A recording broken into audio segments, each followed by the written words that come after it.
नमस्ते दोस्तों।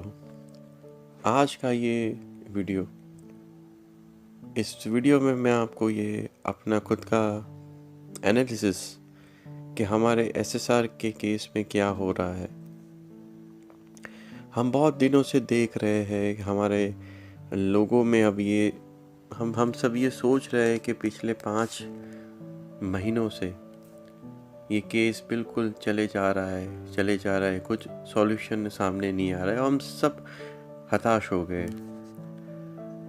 अब हमें ये सोचना होगा कि ये सारी चीज़ें क्या चल रही हैं। तो मैंने अपने खुद के व्यू पॉइंट्स आपके सामने रख रहा हूँ। ये मेरी खुद की सोच है, ये ना ही मैं कोई दावा कर रहा हूँ आपके सामने, ना ही मैं आपको कुछ ऐसी चीज़ें बता रहा हूँ। ये मेरे खुद के व्यू पॉइंट्स है जो मैंने खुद सोचे है कि ये सारे केस में आखिर हो क्या रहा है। तो अगर आपको ये व्यू पॉइंट अच्छे लगे, अगर आपको ये अच्छा आपके माइंड में ये जाए कि मैं जो बोलना चाह रहा हूँ, अगर वो आप इसको अंडरस्टैंड कर पाए तो कमेंट में आप ज़रूर अपने व्यूज़ लिखना। तो सबसे पहले ये देखते हैं कि इतने टाइम से इतना टाइम हो गया है, 5 महीने बीत गए। 5 महीने में हमें कुछ भी ऐसी चीज़ नहीं है जो हमें मालूम हो रही है कि एक्चुअली इसमें हो क्या रहा है। तो सबसे पहले दोस्तों ये तो मान लीजिए कि इसमें हमें न्याय मिल के ही रहेगा। हो सकता है कि इसमें न्याय मिलने में टाइम लगे क्योंकि इसमें 8 एजेंसी इसके पीछे लगी हुई है। अब 8 एजेंसी जिस चीज़ के पीछे लगी हुई है उसमें ज़रूर टाइम लगता है। एसएसआर का केस ही सिर्फ एक ऐसा केस नहीं है जो लाइक उसमें जिसमें हमें न्याय चाहिए। मान के चलो कि एसएसआर का केस एक पॉइंट पे आके मान लो कि जो एजेंसी बैठी हुई है उनके पास सारे चीज़ें हैं कि किसने इसकी हत्या की हुई है, इसके पीछे कौन लोग हैं, क्या लोग हैं। अगर एजेंसी हमारे सामने लेके आ जाती है, सोचो 1-2 मिनट के लिए मेरी बात को आप सोचो कि अगर एजेंसी हमारे सामने ये सारी चीज़ें लेके आ जाती है तो ये केस ख़त्म हो जाएगा और एसएसआर को न्याय मिल जाएगा। पर सोचो कि एसएसआर के पीछे कितने सारे ये एक ऐसा केस है जिसमें सेंट्रल एजेंसियां इस केस में एंटर हुई है। सुप्रीम कोर्ट ने उनको खुले हाथ दे दिए हैं कि एसएसआर के केस से कनेक्ट जितने भी केसेस है उसके डीप में आप जा सकते हो, इसीलिए इतनी सारी एजेंसियां इसमें लगी हुई है। और जैसे ही अगर एसएसआर का केस का अगर कोई भी चीज़ सामने आ जाती है, ये केस ख़त्म हो जाएगा, ये वहाँ से सेंट्रल एजेंसी हट जाएगी। इस केस में वो फिर कुछ भी नहीं कर पाएगी।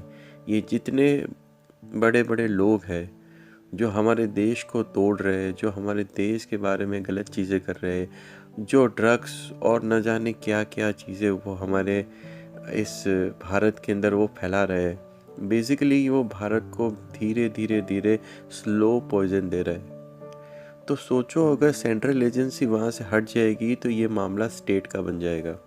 फिर सेंट्रल एजेंसी कोई भी स्टेट में जाके डायरेक्टली एक्शन नहीं कर सकती। ये सुप्रीम कोर्ट ने उनको डायरेक्शन दिया हुआ है। तो एसएसआर का केस जो है वो हमारे फ्रंट में रखा हुआ है, बैक में कुछ और ही काम चल रहा है। और हमें सबको ऐसा है कि ये सारी इन्फॉर्मेशन हमारे ये जो मतलब जो कुछ भी हो रहा है वो हमें आके बताए। वो नहीं हो सकता दोस्तों। अगर ये केस को कुछ भी नहीं होना होता, चलो मान लो एक 2 मिनट के लिए मान के चलो कि ये जो केस है वो केस ख़त्म, ये जो केस है ये केस को मान लो कि हम सब ये थोड़ा थोड़ा मानने में आ रहा है कि अभी केस में कुछ नहीं होगा, ये तो सारा कुछ ख़त्म हो जाएगा। मान के चलो ऐसा हो भी रहा है तो ये कब का पहले हो गया होता। इसमें 8 एजेंसी का लगना उसका मतलब ये है कि कुछ वो लोग डिटेल में देख रहे हैं, कुछ ऐसी चीज़ें, कुछ ऐसे प्रूफ है जो लेके आ रहे हैं कि अगर जो कोई भी लोग है इसके अंदर, वो लोग बच के वापस कोर्ट में जब केस आए तो कोर्ट में वो लोग बच ना पाए। और जितने और लोग हैं जो डायरेक्ट एसएसआर के केस में नहीं है पर वो देश तोड़ने के पीछे वो लगे हुए हैं, तो ऐसे लोगों को भी सेंट्रल एजेंसी के पास ये मौका मिला है कि अभी ये घुस के वो सारा काम कर सकते हैं। तो हमें पेशेंस रखना होगा, जो कुछ भी हो रहा है वो अच्छा ही हो रहा है, और जो कुछ भी होने वाला है वो भी अच्छा ही होने वाला है। ये मेरे खुद की व्यू पॉइंट्स है। मैं खुद मानता हूँ कि ये सारी चीज़ें ऐसी हो रही है। आप इससे कितना ही, मेरी जो जो सोच है, जो मैं आपको बोल रहा हूँ, उससे आप कितना मानते हो, आप मुझे कमेंट में ज़रूर लिखना। दूसरी बात ये मान के चलो, सेकंड चीज़ ये कि सेंट्रल गवर्नमेंट इसमें क्यों कुछ भी नहीं बोल रही है। ये बहुत ही शार्प पॉइंट है, इसको समझने की कोशिश करना कि सेंट्रल गवर्नमेंट है, इसमें डायरेक्टली कुछ भी क्यों नहीं बोल रही है। क्यों मोदी जी नहीं बोल रहे, क्यों अमित शाह जी डायरेक्टली खुल के नहीं बोल रहे। तो आपको ये समझना होगा कि सेंट्रल गवर्नमेंट नहीं चाहती है कि ये केस पॉलिटिकली बने। अभी महाराष्ट्र में जो कुछ भी चल रहा है, जो कुछ भी हो रहा है, जो कुछ भी चीज़ें हम देख रहे हैं, वो सारी चीज़ें इस केस को पूरा पॉलिटिकल, वो चाहते हैं कि पूरा केस पॉलिटिकल बन जाए। और जैसे ही ये केस पॉलिटिकल बनता है, ये कोर्ट में नहीं जा सकता। फॉर एग्ज़ाम्पल मैं आपको बताऊं कि जब बिहार पुलिस जब इस केस में आई थी, उसी टाइम के ऊपर रिया ने वहाँ जाके बोला था कि ये केस महाराष्ट्र पुलिस को वापस किया जाए, और वहीं पे कोर्ट के अंदर बोला गया था कि क्योंकि बिहार में मतदान हो रहा है, तो उसी के कारण ये केस बिहार पुलिस को ट्रांसफ़र किया गया है। और अगर कोर्ट में ये साबित हो जाता है, अगर ये कोर्ट मान लेती है ये पॉलिटिकल है, तो पॉलिटिकल केस जब होता है जिसमें कोर्ट बीच में नहीं आती है, और ये केस अगर पॉलिटिकल ना बने, इसलिए आपने एक चीज़ नोटिस की है कि इतने 5 महीनों में बीजेपी गवर्नमेंट में जितने बड़े बड़े लोग बैठे हुए हैं, उन्होंने एक ने भी कोई भी ऐसा स्टेटमेंट नहीं दिया है, कोई भी ऐसी चीज़ नहीं बोली है। खास करके एसएसआर के केस में उन्होंने ऐसा कोई भी चीज़ नहीं बोली है जिससे ये मालूम पड़े कि ये पॉलिटिकल केस ना बने, इसलिए वो लोग चुप बैठे हुए। बीजेपी के कुछ छोटे मोटे लोग जाके कुछ ना कुछ बोलते हैं, पर वो एसएसआर के सपोर्ट में खड़े। वो भी एक चीज़ आप देखो कि वो लोग एसएसआर के केस में खड़े हुए हैं। वो ऐसा नहीं है कि वो लोग अपनी कुछ अलग वे में अलग भाषा में बात कर रहे हैं। पर जितने बड़े बड़े जो भी सेंट्रल गवर्नमेंट में जो अभी बैठे हुए बीजेपी, उसके अंदर जितने भी बड़े लोग हैं, एक भी स्टेटमेंट उन्होंने कहीं पे कुछ भी नहीं बोला है। मैंने ये देखा था कि जब भी कोई जाके सेंट्रल गवर्नमेंट में को जाके कोई पूछता है, तो वो उस क्वेश्चन को वो लोग ज़्यादा स्ट्रांगली आंसर नहीं देते। तो आपको ये भी मानना होगा कि ये सारी चीज़ें, मेरा मानना ऐसा है कि महाराष्ट्र गवर्नमेंट यही चाहती है कि ये केस कैसे भी करके पॉलिटिकली बन जाए। इसीलिए जितने भी लोगों की अभी ये सारी चीज़ें हो रही है कि अगर आप कुछ भी उनके बारे में लिख रहे हो, चाहे फिर अपने ये गोस्वामी जी हो, गोस्वामी जी, अर्नब गोस्वामी जी, चाहे फिर विभोर आनंद हो, ऐसे जितने भी लोग हैं जिसने भी गवर्नमेंट के अगेंस्ट में कुछ भी बोला है, उसके साथ कुछ ना कुछ हो रहा है, तो बेसिकली वो, मेरा मानना ऐसा है कि महाराष्ट्र गवर्नमेंट ये चाहती है कि कुछ ऐसी चीज़ क्रिएट की जाए जिससे होके सेंट्रल गवर्नमेंट ऐसा कोई स्टेटमेंट दे और उस स्टेटमेंट का एक वर्ड को पकड़ के वो लोग डायरेक्टली इसको साबित कर दे कि ये पॉलिटिकली पूरा केस बनाना चाहते हैं। इसीलिए सेंट्रल गवर्नमेंट जितना कुछ महाराष्ट्र में हो रहा है, सेंट्रल गवर्नमेंट चुप बैठी हुई है, क्योंकि सेंट्रल गवर्नमेंट को पता है कि ये केस को पूरा का पूरा पॉलिटिकली बनाना चाहते हैं। इसीलिए सारी चीज़ें ऐसी हो रही है कि एक स्टेट में कुछ हो रहा है और सेंट्रल गवर्नमेंट चुप बैठी है। हमें लगता है कि सेंट्रल गवर्नमेंट चुप बैठी, वो चुप नहीं बैठी है। उनका एक स्टेटमेंट एसएसआर केस को पूरा का पूरा पॉलिटिकली पूरा का पूरा पॉलिटिकली बन जाएगा। उनका एक एक्शन, क्योंकि अभी बिहार में इलेक्शन चल रहे हैं इस टाइम पे। क्यों, ये देखो, अब आप चीज़ों को नोटिस करो। बिहार इलेक्शन होने से पहले बहुत सारी एक्शंस हो गई, बहुत सारी चीज़ें ऐसी हो गई कि इस चीज़ का इफ़ेक्ट सीधा बिहार के इलेक्शन पे जाता। अगर इस टाइम में अगर बीजेपी कुछ भी करती, सेंट्रल गवर्नमेंट अगर कोई भी ऐसा एक्शन महाराष्ट्र गवर्नमेंट के अगेंस्ट में लेती, तो ये लोग झंडे लेके खड़े हो जाते कि क्योंकि बिहार में इलेक्शन हो रहे हैं, इसी के चलते हुए बीजेपी ने ये एक्शन लिया ताकि उनको बिहार में वोट मिले।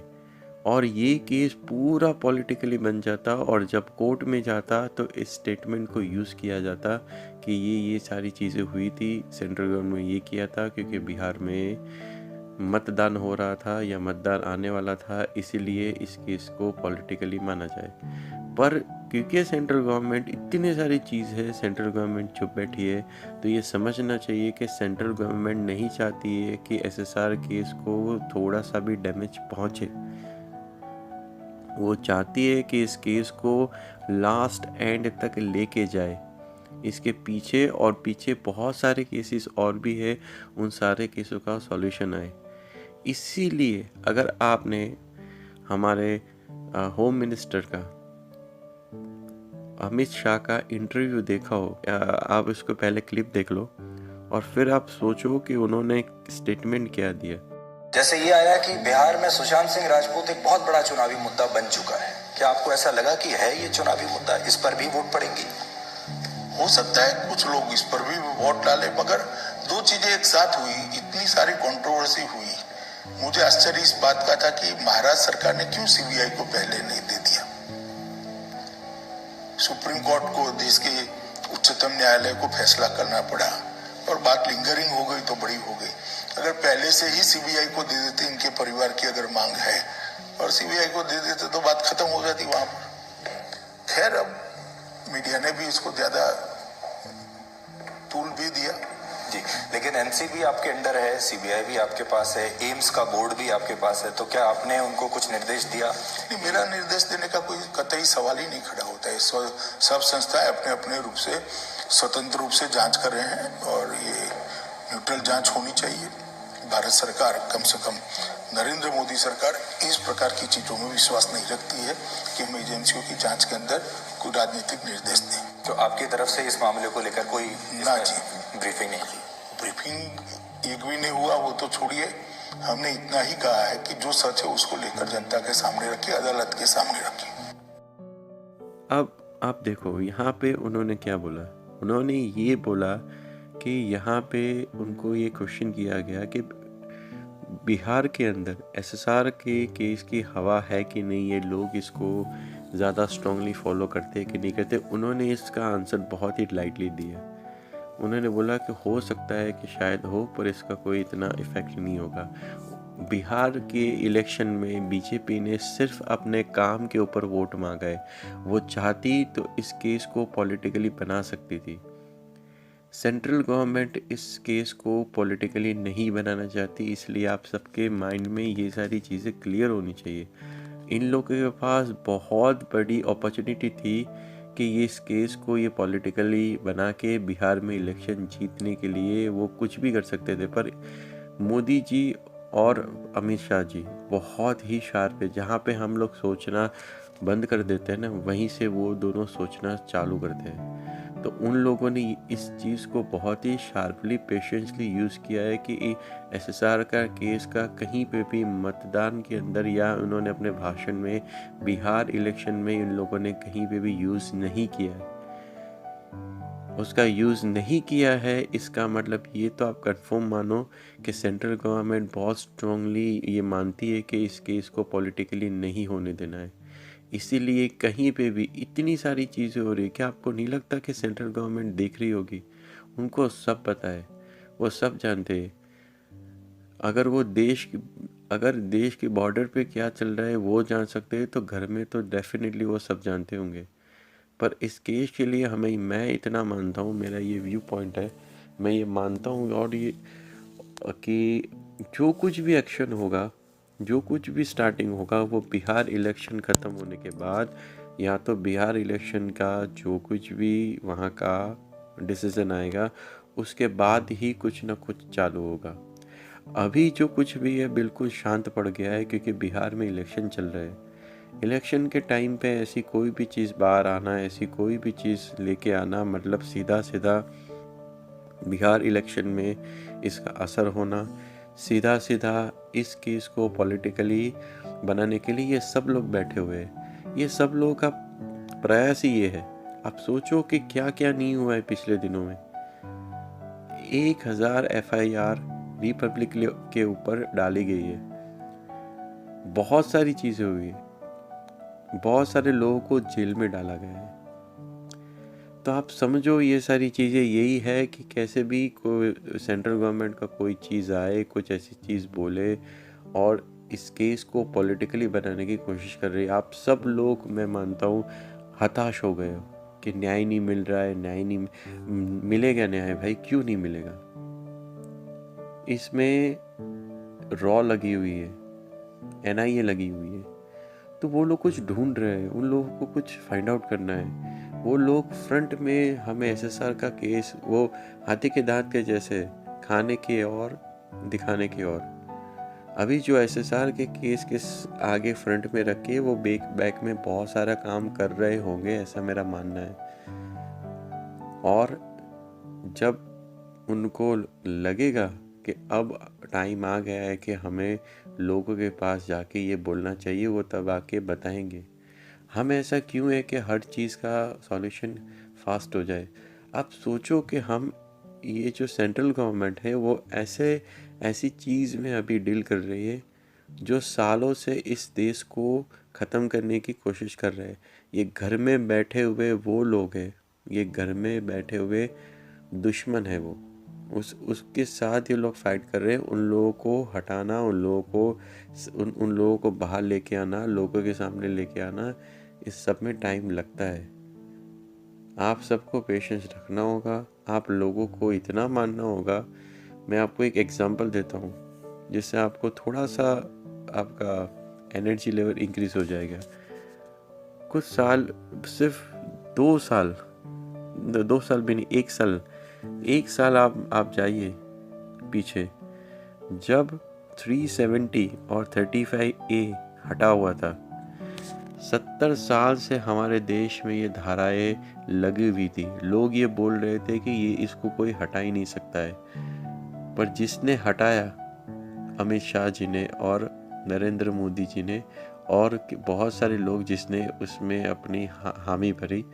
पर इन दोनों लोगों का प्लानिंग कितना शार्प था कि उन लोगों ने इतना अच्छा प्लानिंग करके वो चीज़ें हटाई। तो सोचो कि वो लोग उस टाइप के सोचने वाले लोग हैं। ऐसी धाराएं जो हमारे देश से कभी नहीं हट सकती थी, उस चीज़ को उन्होंने हटाया है। तो हमें इतना तो मानना होगा दोस्तों कि न्याय होके रहेगा। बस मेरा ये व्यू पॉइंट था, मैंने आपके सामने रखा। आप लोग इसके बारे में क्या सोचते हो? आप लोगों को मेरी बातें कितनी समझ में आई? और अगर आई है तो कमेंट सेक्शन में लिखिए। और बस इतना याद रखिए कि इस मोमेंट को हमें तोड़ना नहीं है, हताश नहीं होना है और पॉजिटिवली ये सोचना है कि न्याय होके रहेगा, क्योंकि सेंट्रल में ऐसी गवर्नमेंट नहीं है बैठी जो कोई भी केस को सपोर्ट करके ख़त्म कर दे। ये लोग देशभक्त लोग सेंट्रल गवर्नमेंट में बैठे हुए और न्याय होके रहेगा। तो आज के वीडियो में बस इतना ही। जय हिंद, जय भारत।